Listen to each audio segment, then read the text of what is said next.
네, 지금부터는 과방위 여당 간사를 맡고 있는 최영두 국민의힘 의원 연결하겠습니다. 안녕하십니까? 네, 안녕하십니까? 예, 지금 연일 과방위가 뜨거운데요. 일단 네네. 아까도 최민희 위원장 모셨으니까 같은 질문부터 시작하겠습니다. 최민희 위원장, 그 뉴지스 문제는 뭡니까 본질이 보시기에? 아까 방송 들으셨는지 모르겠는데요. 이거 참 좀 안타까운 일입니다. 예. 물론 이제 사실은 그게 점심 때부터 좀 약간 국회 자그마한 화제였습니다. 예. 가방위원장께서 그 일반 이제 국민 팬처럼 그 뉴진스 출석할 때 앞에서 사진 찍고 유튜브 찍고 뭐 그랬습니다. 그래서 그걸 보고서 개혁신당의 어떤 최고위원이 예. 이 가방위원장이 국회 가방위 진행 안 하시고 뭐 하십니까? 참 이렇게 하는 페이스북에도 올렸습니다. 예. 약간 좀 신랄한 내용이었는데 그런데 이제 따로 또 만났다는 겁니다. 예.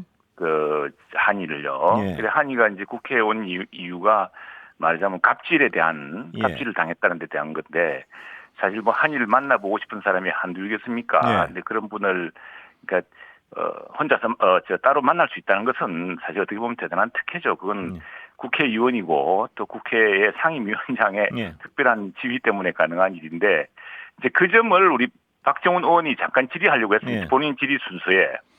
왜냐하면 그러면서 또 박정훈 의원에 따르면은 뭐 일부터 제보도 있었대요. 아니 예. 상임위 중에 예. 별도로 만났는데 이래 되는 거냐 이런 어떤 왜냐하면 그 보는 눈이 많지 않습니까? 네. 그리고 일반 팬들은 만날 수 없는 사람인데 국회 참고인으로 출석한 분을 더구나 갑질 피해자로서 출석한 분을 만났다는 것이 예.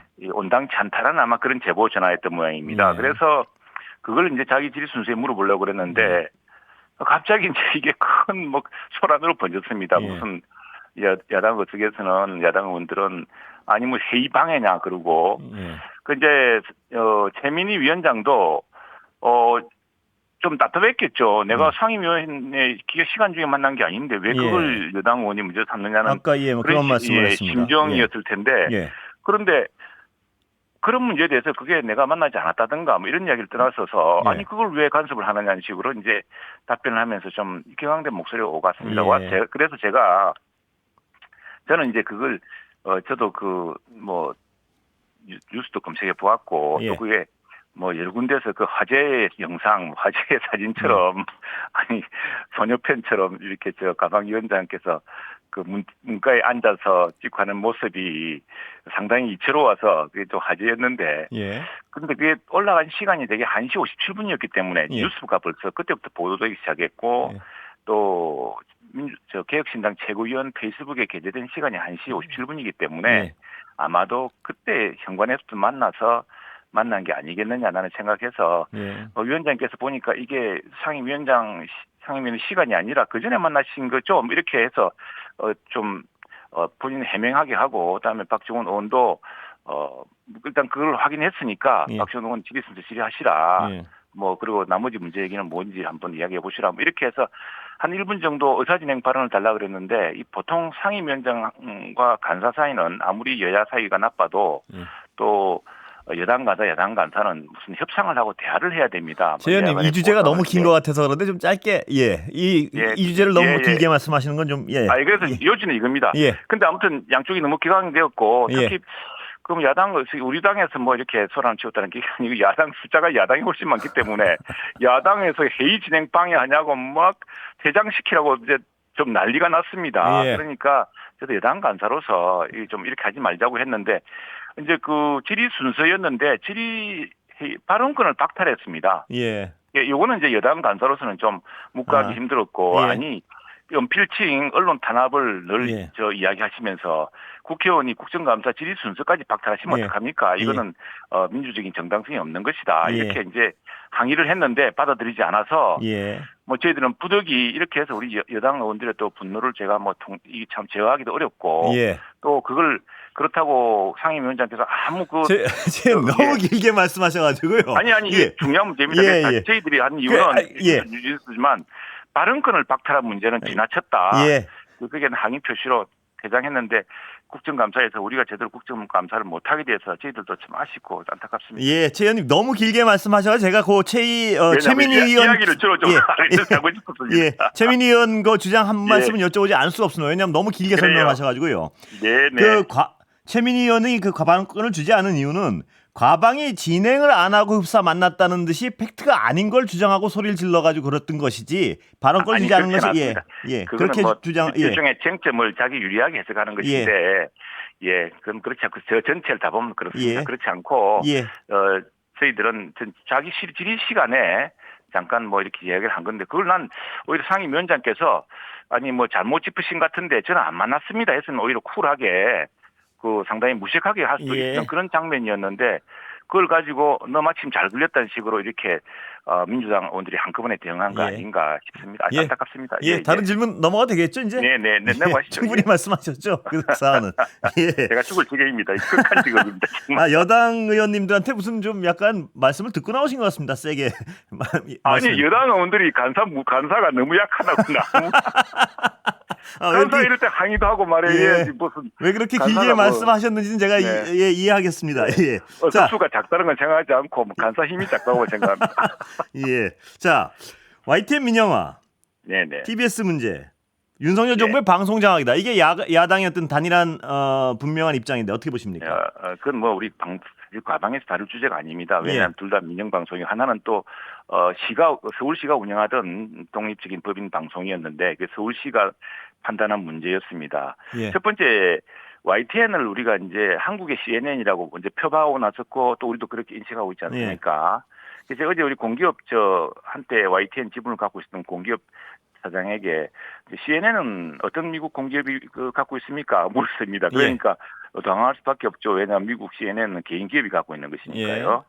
그러니까 원래 이 YTN은 우리 은행도 잘 아시겠습니다만 한국의 CNN을 표방하고 뉴스 보도 채널을 표방하고 야심차게 진행했는데 외환위기를 맞으면서 어려워졌습니다. 그래서 당시에 김대중 정부가 부득이 공기업으로 하여금 당시 공기업은 여유가 있었으니까 재정적 지원을 하게 하고 공기업 재산, 국가 재산도 YTN에 양도하게 해서 만든 겁니다. 이제 다마디로 비정상입니다. 이게 왜냐하면은 그런 공기업의 구조다 보니까 항상 이른바 낙하산 사장이 내려가는 겁니다. 이 정부 때는 이 정부 사람이, 저 정부 때는 저 정부 사람이 실제로 이제 YTN 김대중 정부 때는 김대중 정부가 네, 최 의원님 제가 그랬죠. 그래서 하나 잠깐만 말씀하실 게 많아서 그러신 건 아는데 이 질문이 많아가지고 너무 어떤 한 질문에 대해서 장황하게 말씀을 해주신 제가 말하자면은 저는 이렇게 생각합니다. 예. YTN을 이게 다시 민영화되는 건 정상적이고요. 왜냐하면은 지금 공기업들이 이 적자의 흐리고 특히 한전이 얼마나 수많은 적자 흐리기입니까? 그런데 한전 자회사가 최대 주주입니다. 그래서 한전으로서도 비싼 가격에 팔 수 있으면 팔아야 되는 상황이었고 대신에 이제 그 YTN이 그 글로벌 뉴스 수준을 유지할 수 있는 공정한 걸 하기 위한 건 자체적으로 마련해야겠고 만일 우리가 묻는다면 하나만 좀 여쭤봐도 되겠습니까? 이 기업의 가치가 터무니없이 싸게 팔렸다든가 이런 걸 물으면 모를까? 최현님 그 부분 관련해서 여쭤보겠습니다. 그 앞에 말씀하신 건 논란의 여지가 있으니까 제가 여쭤보지 않겠습니다. 그런데 이 매각 과정이 과연 합법적이었냐, 불법적이었을 가능성이 있다는 게 이 질문의 핵심이거든요. 만약에 불법성이 들어가면 이전 상태로 회귀될 수 있는 상황입니까? 그럴 수는 없죠. 그럴 수 없으면 그럼 다른 이제 정당한 가격으로 다르게 매각돼야 되겠죠.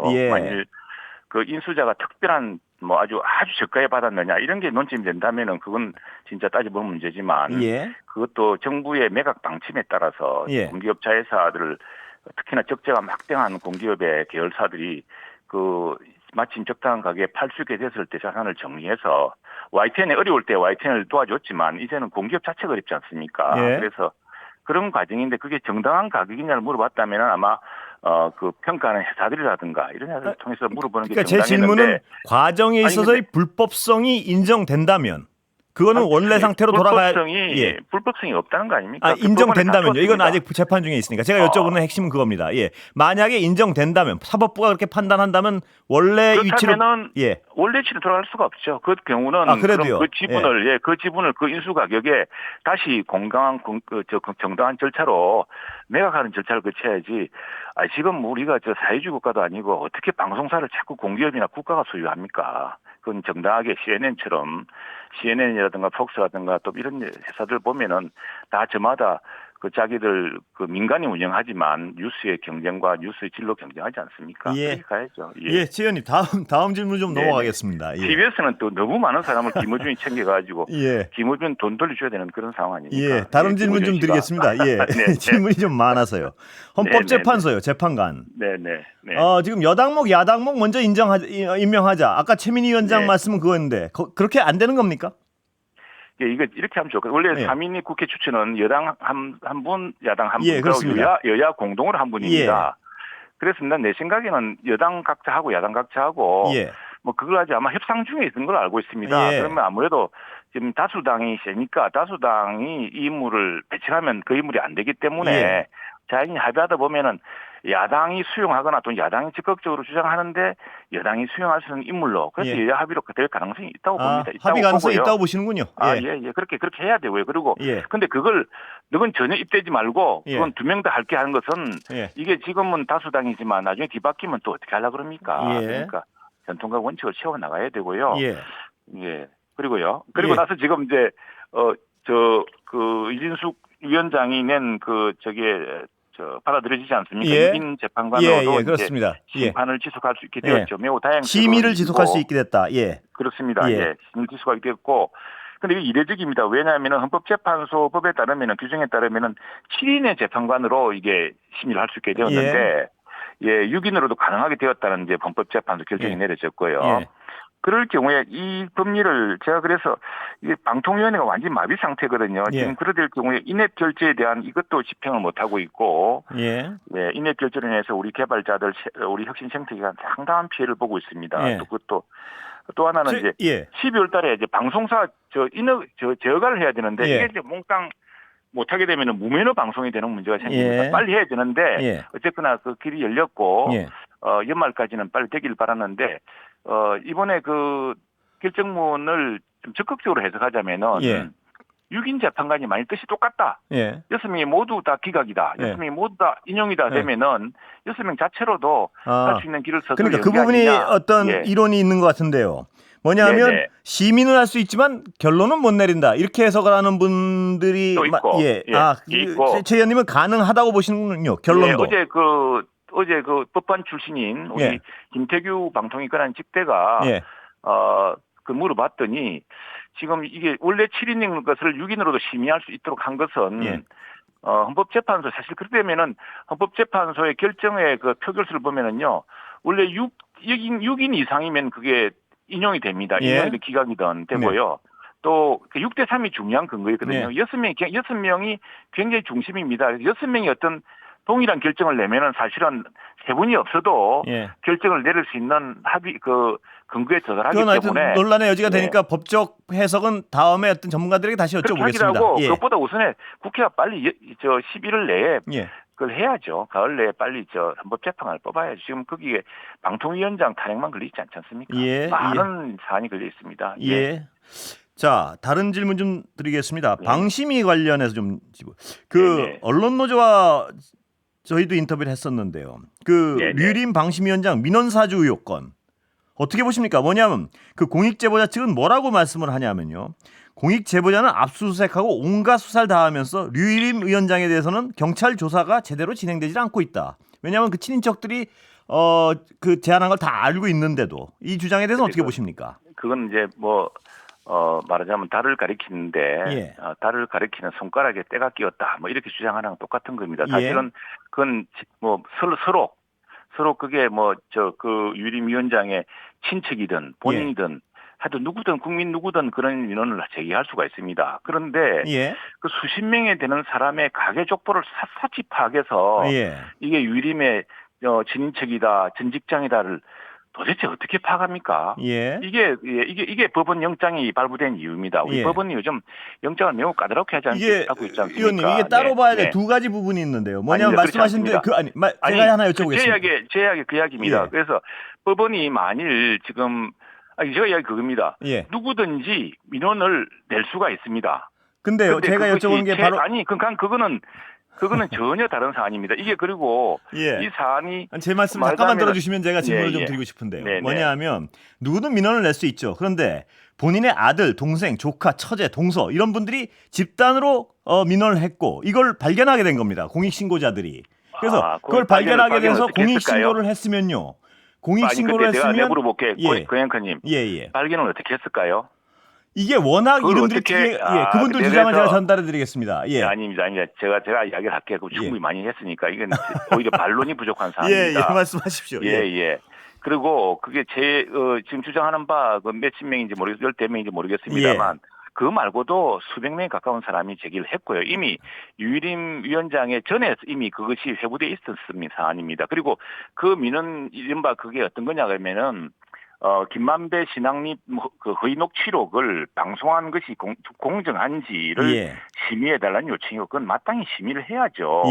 그런데 그런 정당한 심의를 한 걸 가지고 근데 범죄를 고발하거나 잘못된 사실을 고발한 사람이 니 보니까 니 경찰서장 동생이네. 그 경찰서장 동생은 범죄를 고발 못 합니까? 제가 질문 그런 사안이기 때문에 그래서 이 하나만 이야기할게요. 예, 말씀하십시오. 10여 년 전에 당시 검찰총장의 혼외자 논란이 있었습니다. 그 당시에 그 혼외자를 확인하기 굉장히 어려웠는데 당시 서초구청 공과장인가 누구 한 분이 그걸 확인하려고 주민등록을 열람을 했은 적이 있습니다. 그거 하나로 그분은 구속됐습니다. 그러니까 두 부분이 다른 문제라고요. 제가 여쭤보는 건. 그러니까 개인정보 부분이 하나 있고 예를 들어서 개인정보 있고 더구나 합당하게 당연히 심의에 제 말씀 하나도 안 들으시는군요. 심의해서는 안 될 사안을 아니 제가 그래서 하나 여쭤보는 거 아닙니까? 뭐냐면 딱 하나 문제가 되겠지만 마땅히 심의해야 될 사안을 누가 몇 명이 심의했다고 하는데 그 몇 명 심의한 사람의 인적 사항을 다 파악하는 조직이 이상한 조직 아닙니까? 최 의원님 하나만. 뭐냐면 위원장의 어떤 분명히 어떤 정치적으로 논란이 되는 사안에 대해서요. 아들, 동생, 조카 제가 그럼 그거 뺏겠습니다. 위원장의 아들, 동생, 조카, 처제, 동서 이렇게 어떤 민원을 제기하는 것이 정상적으로 이걸 받아들여야 됩니까? 어떤 조직에서건 공적 조직에서요? 그 좀 이상하게 들리긴 한데 그런데 범죄나 이런 공익신고라든가 이건 심의해달라는 것은 시민의 자유이자 권리 아니겠습니까? 그래서 그것들이 아무래도 거기에 대한 인식이 높은 사람끼리 했다고 한다면은 이 회피 의무가 있지 않겠습니까? 본인의 가족이 한 건 잘못된 일은 아니지 않습니까? 근데 본인이 가족이 그렇게 민원을 제기했다는 걸 인지한 순간 그랭커님 본인의 가족을 동원해서 본인의 가족을 둘러싼 보도를 막아달라고 했다면 그건 범죄죠. 그건 그렇지 않지 않습니까? 이것은 오히려 공익적으로 따져봐야 될 김만배 신앙님의 허위 조작 녹취록, 당시 대통령 선거에 영향을 미쳤던 그 허위 녹취록에 대한 방송 심의가 왜 제대로 안 이루어지느냐, 빨리 심의해달라, 신속 심의해달라고 하는 청원이 그게 신앙님 유림 개인의 이익을 위한 겁니까? 최 의원님 그런데요. 그런데 예를 들어서 이 어떤 그것이 공익적이냐 아니냐의 판단을 떠나서 어떤 사안 굉장히 주관적인 이거는 너무 오래 하면은 그냥님 명성에 누가 됩니다. 이거는 뭐 아니 제 질문을 정확히 다 있습니다. 답변을 안 해주셔가지고 제가 아니 그것 때문에 뭐 공익 제보를 했는데 공익 제보라 하더라도 공익 제보는 뭐 뒤늦게 이제 공익 제보자 형식으로 갖추었는데 뭐 거기에 대해서는 탓할 바 없습니다만 아무튼 법원이 영장을 발부한 이유가 있습니다. 그건 개인정보를 제가 계속 말씀드린 다른 두 가지 분야입니다. 그러니까 그 분야가 있고 또 공익제보를 자신의 친인척을 동원해서 한다는 부분은 분리돼야 된다는 얘기를 계속 여쭤보는 겁니다. 분리돼야죠. 분리돼야 될 문제인데 근데 그게 지금 범죄가 되느냐 이거죠. 생각해 보십시오. 왜 그게 범죄가 됩니까? 그게 뭐 비난받아야 할 이런 논리더군요. 보니까 유일임 위원장이 뭐 한 번 더 하려고 그 부분을 뭐 세게 좀 근데 그 사실관계가 다른 것이 이미 그것은 수많은 민원이 쌓여 있어서 그 이미 유일임 위원장의 취임 이전에 심의가 시작된 사안이었습니다. 그렇다고 한다면은 이걸로 인해서 영향을 미치거나 또는 변화를 줄 사안도 아니었고요. 또 하나는 그 사안 자체가 매우 중대하기 때문에 방심위가 오히려 빨리 심의하지 않았다면 그게 더 이상한 거 아닙니까? 최 의원님 제가 오늘 충분히 들어드렸죠? 오늘은? 그건 뭐 우리 그냥그 더 말씀하시면 그냥그 나중에 이거 불공정한 사실관계 다 들어다니는 거죠. 나중에 아닙니다. 어떻게 수십 명의 여기 가족 관계 그렇게 파악합니까? 이상하지 않습니까? 여기까지 듣겠습니다. 감사합니다. 고맙습니다. 최영두 국민의힘 의원이었습니다.